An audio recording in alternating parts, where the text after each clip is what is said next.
উন্নয়নের পার্টটা কম। 1 টাকা দিয়ে 1 বছর পার করার জন্য প্রস্তাবকারী মাননীয় সদস্য যদি সাথে একটু ফু দিয়ে দিতেন সুবিধা হতো মাননীয় স্পিকার। 2026-27 অর্থ বছরের বাণিজ্য মন্ত্রণালয়ের পরিচালন ব্যয় 87% মোট ব্যয়ের, আর 13% হচ্ছে আপনার উন্নয়ন ব্যয়। মাননীয় স্পিকার, কতগুলি মন্ত্রণালয় ডেভেলপমেন্ট মিনিস্ট্রি, কতগুলি প্রশাসনিক মিনিস্ট্রি। এই মন্ত্রণালয়ের প্রশাসনিক কাজই বেশি, উন্নয়নের পার্টটা কম।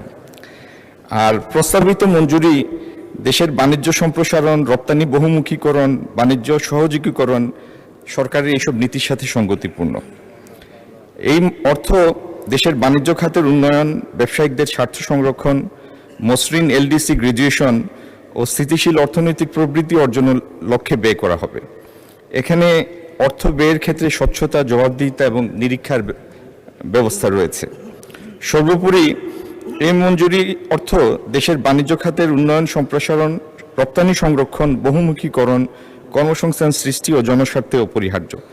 তাই মাননীয় স্পিকার, এই মঞ্জুরি প্রস্তাব ছাঁটাই প্রস্তাবগুলি প্রত্যাখ্যান করে প্রস্তাবটি গ্রহণ করার জন্য, অনুমোদনের জন্য জাতীয় সংসদে প্রস্তাব করছি। ধন্যবাদ মাননীয় স্পিকার।